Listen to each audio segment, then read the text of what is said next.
Hey guys, today we're in the book of 1 Samuel chapter 20.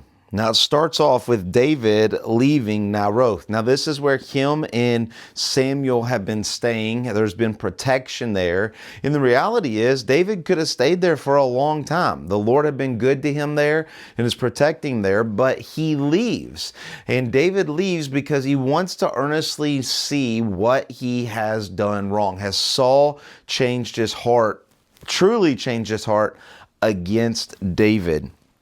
And so he goes to Jonathan and he asks Jonathan, what is my guilt? What is my sin? What have I done to your father? And Jonathan was like, it has nothing to do with you. It has everything to do with my dad. He's crazy, right? That's really what is said here.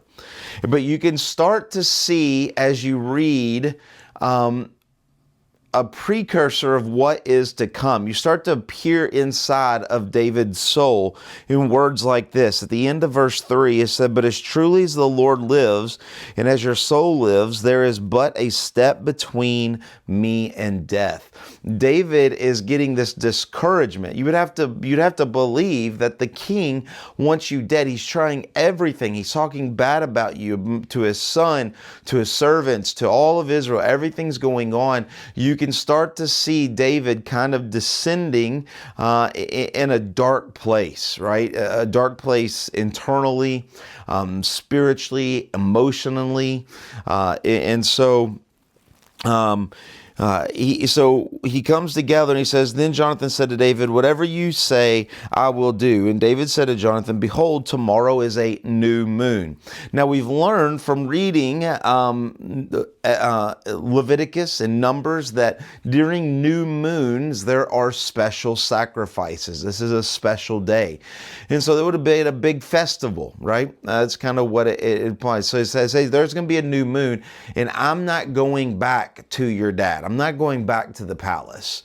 And so your job, Jonathan, is to tell me, how does your dad react when I'm not at the palace, right?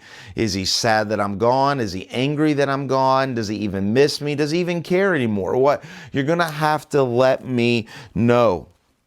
And so they work out this plan of, okay, here's what we're going to do, right? And so, but then David says, well, how am I going to know, right? You're going to know, but how are you going to tell me? And so Jonathan comes up with this plan that says, here's the deal. I'm going to get a little servant and I'm going to shoot some arrows.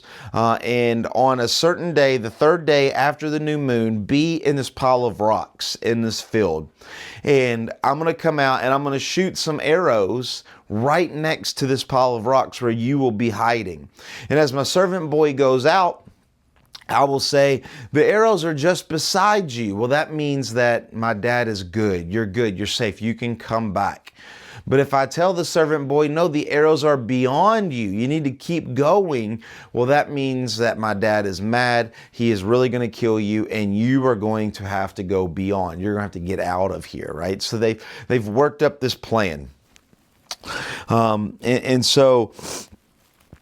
This plan has happened, it happens. The new moon happens. The new moon festival happens. And what's amazing is we even see the seating arrangement in this text, right? So you see, it says that where Saul sat and Jonathan sat and Abner sat, just kind of an amazing reality of, once again, showing us that the Bible is true, even getting seating arrangements of the party.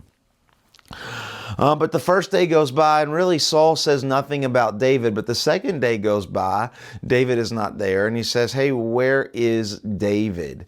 And so Jonathan makes up the story that they've already worked out. And we see in verse 30, it says, and Saul's anger was kindled against Jonathan. Right then, Jonathan knew that Saul's heart has been totally against David.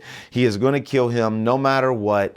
And so now Jonathan knew, right? And so on the third day, Jonathan goes out to the field. David's hiding in the rocks and he shoots some arrows. A servant boy goes out and he says, the arrows are beyond you.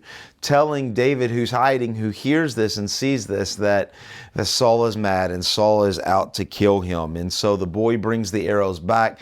He tells the boy to take the arrows and the bow on to town. He'll be there in a minute. As the boy leaves sight, David comes out of hiding, Jonathan comes into hiding, and we see this moment of best friends coming together, and in this moment realizing this could be the last time they will ever see one another. This could be the last time that they are both alive together. And in this relationship, they rekindle their covenant. They wept together. David is weeping the most, you can imagine, because it's the hardest for David, right? Jonathan gets to go home and live in the palace, even though his dad's crazy. He's still the next heir, right? And so he has this, but David knows that he has to leave, right? He has to walk away. He has to walk away from everything. So David weeps the most. And Jonathan said to David, "Go in peace, because we have sworn, both of us, in the name of the Lord." And so he says, "Go in peace. I know you're leaving. I hope you have a good trip. I hope to see you again." And we see David rose and departed, and Jonathan went into the city. You know, as Christians, we think that when we're doing the godly thing, that our life should be blessed and should work out for the best, right? Here you have David, who has been anointed by Samuel, who God has told is going to be the next king of Israel. He's going to be an amazing person for God.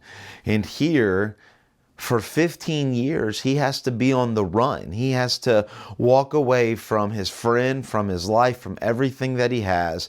He has to walk away trusting that God's plan will bring them back together, that God's plan will in fact happen, and he will be the king. And it goes to show us in times that even though we walk with God and even though we make godly decisions, sometimes that leads us down paths that we don't think that we should have to go. But God's plan is always the right plan, right?